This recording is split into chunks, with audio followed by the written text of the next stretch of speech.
Hi, I'm Dr. Jim Porter, and I'd like to talk about something pretty seriously. And the concept is about emotions and what life is all about. And I want to start to challenge the concept of good and bad emotions, even though I use those words all the time. And I also want to challenge concepts of what we call mental illness also. So the first thing that I want to say is I believe that people who have symptoms of mental health are people whose bodies are clever enough to start to show signs of the problems that they have inside. That's what I think about those of us who may be said to have a mental illness, although I don't believe I'm diagnosable with anything. At one time I was. I want to say that the people who don't show signs of mental health illness, symptoms of ailments, who don't seem to ever have any problems, who seem to have it all together, are people whose bodies have been clever enough to hide all their problems, at least to a degree that nobody really knows that this person has problems, because this person is human. And being human means having painful emotions and good emotions and all kinds of emotions. And being human means being told to suppress emotions and being stuck in life sometimes and mismanaging emotions unless we're really, really taught how and allowed to do this. So their bodies are clever enough to suppress what's going on and give them many mechanisms to escape and cover up with, to the point where they barely know they have a problem, or they don't even know they have a problem. For instance, people with antisocial personality disorder often have no idea they have a problem. They believe the problem's in anyone else. Another factoid is that sometimes no one knows except the people closest to a particular person that they have some kind of a problem. I have a person that I've known whose parent was one of the most important and renowned doctors in their area. And what happened when that doctor went home was he would drink and abuse the children and that sort of thing. So let me continue with one sort of aphorism that I sort of made up this morning, and I've got the wrong whiteboard. There we go. It's the one on the bottom here. Life does not equal feeling good. Life equals feeling.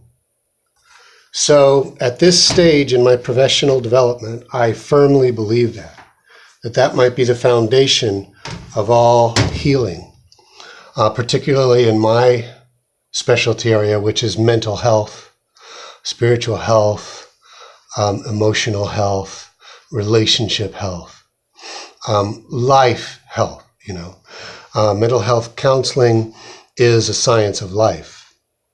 So what goes on when we're young is that we quickly start to learn what kinds of things are okay in front of other people and what kinds of things are not okay. We also start to learn things like, are people coming to teach me and soothe me and pay attention to me and love me? Or are they not? And what happens is cultures, probably all cultures, some cultures are probably worse than others at this, teach us that certain things are not appropriate. For example, a public display of emotion, like crying at the coffee shop, at the bus stop, on the bus, at work, while you're driving. A lot of people would argue these aren't the kind of things that are appropriate at these places. I actually was toying with the concept that when, I listened to someone recently who said certain people, like people with low social skills, don't understand that when someone asks you, how are you doing today? It's not really a question, it's merely a greeting, and you're kind of supposed to say fine, and to go into how you're feeling would be inappropriate. Now, I will say it is inappropriate in the culture we've constructed, but as far as mental health, I would say I'm going to go out on a limb here and say it's absolutely appropriate to tell people how you really feel. You will unfortunately probably be lonely in that or alone in that quite often, because most people perhaps don't know what to do with it. And some people perhaps don't know how to do what you just did there. So, but being healthy sometimes means being on the spear tip, the vanguard, the front edge of how human beings are supposed to behave. So those of us that are becoming more and more healthy, and I believe I am, are going to look and sound and feel different in company. The good news is you will find people who can handle that, because there are enough of them out there that are walking a similar path. A lot of you out there probably go to healing groups, spiritual groups, and those kind of things. For example, a lot of you who are Christian will go to a church, and you may not have any problem crying at the sermon or the reading of the scriptures. Those of you who may go to like meditation groups will realize that you're becoming in touch with something in here.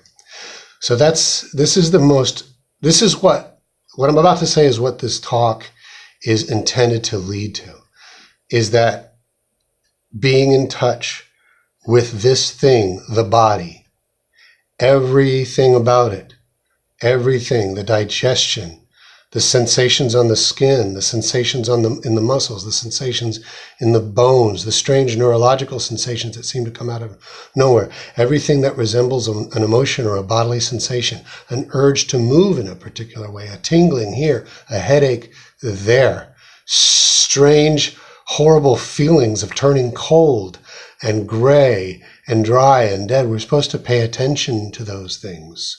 We really are supposed to pay attention to those things. And the reason human beings seem to have a lot of trauma. Now, trauma doesn't necessarily mean something deadly.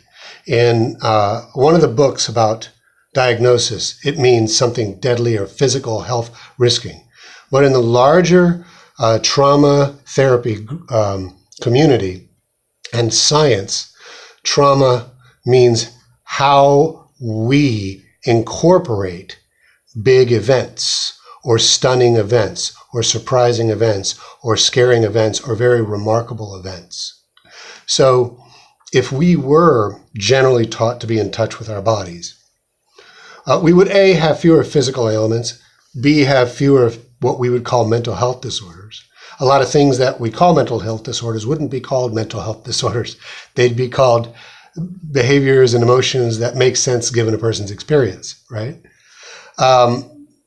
But we wouldn't record and solidify and crystallize trauma within us, because what happens is when we mess with, suppress, or avoid, or suppress, I'm trying to say divert ourselves or restrain the normal response that happens with somebody breaking up with you, someone ignoring you, people making fun of you, seeing a car accident, that kind of thing. Having a rainy day, being all alone, being at work and feeling completely defeated and worthless. If we suppress how we show that, which we all do to some degree, and I'm not saying go out and go from 0 to 100 at the workplace tomorrow, especially if you work in a place that definitely doesn't have that kind of a culture. I'm not saying go do that, but that suppression, that restraint is the reason that over time we start to develop things that are weird responses like sleeplessness, strange nightmares, horrible feelings when we wake up, horrible feelings when we're going to sleep, the inability to converse with people and feel natural about it, the inability to appreciate a hug, hallucinations, attention problems, inability to control our behavior, hyperactivity, anxiety, depression. Those are probably the number one feeders of those kinds of problems that could have been a bad or negative or uncomfortable feeling coming and going and folding into our existence and then processing away so we can move on with our lives, now stay with us. And they're stuck there. And they're stuck there physically. Every organ is somewhat subject to conscious and unconscious suppression. So when, for example, if you decided that you had to be a monster bicep man and you're going to walk around all the time like this, eventually these biceps would shorten and you would have trouble straightening out your arms. That kind of thing is going on through your intestines, through your abs, through your groin and midsection, one of the big areas for hiding emotions, in your throat. Headaches can come from this, but in your cardiovascular system too, which work with commands from the brain and spinal cord, and all of them have muscles involved in them, and different tissues that aren't muscles also seem to respond to commands because of neuropeptides being communicated not just through nerves, but apparently cell to cell. So the point is, allowing the flow is something very difficult to do now at the stage most of us are in. Very difficult to do. You learn it in little bites, little bits at a time, and you learn it by paying attention to this body of yours whenever you have a chance, whenever you feel you're in a safe place. Sometimes you'll want to do things to get the body feeling if you're having trouble feeling it. Things that might look silly to you, but you can do alone anyway. Like, for instance, to get yourself awake, you can rub your face, tap your head. You can do that all over the body, down the ribs and everything. Believe it, that's your digestion, that's your breathing, that's your ability to move your limbs are all very restricted right now because of lack of doing this kind of thing every day. But your nerves and your capillaries are not always doing their job anymore because their job is to get sensations and messages and all kinds of information back and forth from the surface to the core of your body, not just the brain, but everything down the center, are supposed to be intercommunicating all the time. But if you're not warmed, your capillaries aren't quite open enough to take blood to the more extreme parts of your body, including things like your brain. So you can suffer brain problems because of lack of use of a muscle. Your brain can actually lose cells, unconnect neural connections, and have dendrites shrink back, those kind of things. So what I'm saying here is that emotions are aliveness. Emotions are life.